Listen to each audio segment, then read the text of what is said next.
شخص سے شب معراج کے بارے میں پوچھ گچھ کرنے والے ہیں جن کا تعلق سمندر سے ہے۔ کیپٹن عرفان۔ دیکھیں میں معراج کے بارے میں بتاتا ہوں۔ میں اعوذ باللہ من الشیطان الرجیم، بسم اللہ الرحمن الرحیم۔ کیونکہ آپ نے سمندر کا ذکر کیا تو سب سے پہلے میں یہاں سے سٹارٹ کروں گا۔ دیکھیں کیا لکھا ہوا ہے، اس میں لکھا ہوا ہے سمندر کے بارے میں، اے نبی صلی اللہ علیہ وسلم کہو اگر سمندر میرے رب کی باتیں لکھنے کے لیے روشنائی بن جائے، یعنی آپ کا دیکھیے پین ہے، فاؤنٹین پین ہے، پورا سمندر روشنی بن گیا تو ختم ہو جائے، مگر میرے رب کی باتیں ختم نہ ہوں بلکہ اتنی ہی روشنائی مول لے آئیں تو وہ بھی کفایت نہ کریں۔ دیکھیں جو لوگ کرتے ہیں، دیکھیں میں آپ کو بتاتا ہوں شب معراج جو تھی وہ جسمانی تھی۔ دیکھیں خدا تعالیٰ کی عظمت کو سمجھو تو رسول کی عظمت سمجھ میں آئے گی، قرآن کی لامحدودیت کو سمجھو تو قلب رسول کا وزن سمجھ میں آئے گا۔ دیکھیں محب الفقراء والغرباء والیتماء والمساکین، میں آپ کو تھوڑا عربی میں بھی بتاؤں گا۔ سید الثقلین، نبی الحرمین، امام القبلتین، وسیلتنا فی الدارین، صاحب قاب قوسین، محبوب رب المشرقین و رب المغربین، جد الحسن والحسین، مولانا و مولا الثقلین بالقاسم محمد بن عبد اللہ النور من نور اللہ ایھا المشتاقون بنور جمالہ بلغ العلا بکمالہ کشف الدجی بجمالہ حسنت جمیع خصالہ صلوا علیہ وآلہ وصحبہ وسلموا تسلیما۔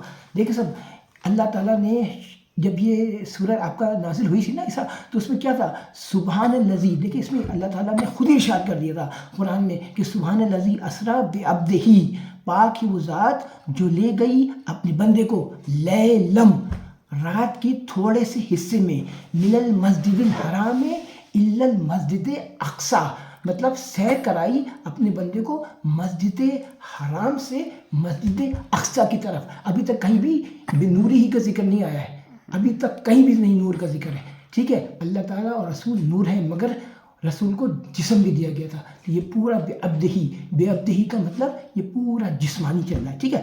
اب کیا ہے؟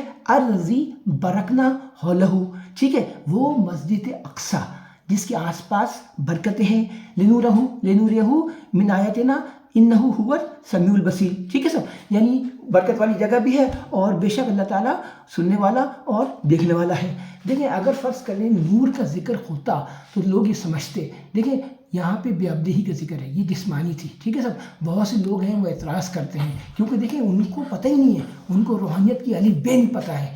ہمارے آس پاس نارمل، ایب نارمل، پیرا نارمل ایکٹیویٹیز ہو رہی ہوتی ہیں، نارمل، ایب نارملس جسے آپ کہتے ہیں عجیب الخلقت، پیرانارملس مافوق الفطرت۔ دنیا میں لوگ باتیں کرتے ہیں مختلف لوگوں سے، اسپریچول لوگوں سے، تو آپ کو ضروری نہیں ہے کہ زبان ہلانے کی ضرورت پڑے۔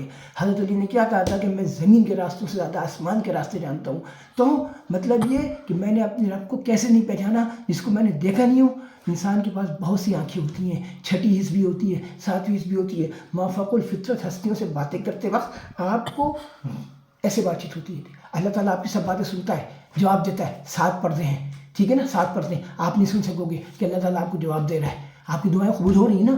بہت سی چیزیں جو نظر نہیں آتی ہیں۔ دیکھیں میں آپ کو صرف یہی بتانا چاہ رہا تھا کہ روحانیت ایک بہت ہی چیز امپورٹنٹ چیز ہے، کیونکہ دیکھیں نا ایک ہی وقت میں ایک انسان کئی جگہ ہو سکتا ہے۔ جب آپ معراج سے جا رہے تھے رسول اللہ صلی اللہ علیہ وسلم نے دیکھا تھا حضرت موسیٰ علیہ السلام کو نماز پڑھ رہے تھے، اور پھر سیم ٹائم تھوڑی دیر بعد مطلب مسجد اقصی میں بھی تھے، تو کیسے تھے؟ دیکھیں بہت قسم کے روحانی قسم کے لوگ ہوتے ہیں جن کے بارے میں لوگوں کو نہیں پتہ ہوتا ہے۔ دیکھیں ہمارے آس پاس کیا کیا چیزیں نہیں ہو رہی ہوتی ہیں، حقیر و فقیر، قطب و درویش، ولی و خواجہ، مخدوم و مولانا، ملنگ و مستانہ، پاگل و دیوانہ، قطب، ابدال، درویش، قلندر، کس قسم کی روحانی ہستی ہوتی ہیں۔ پہنچے بلندیوں پہ وہ اپنے کمال سے ناپے ظلمتیں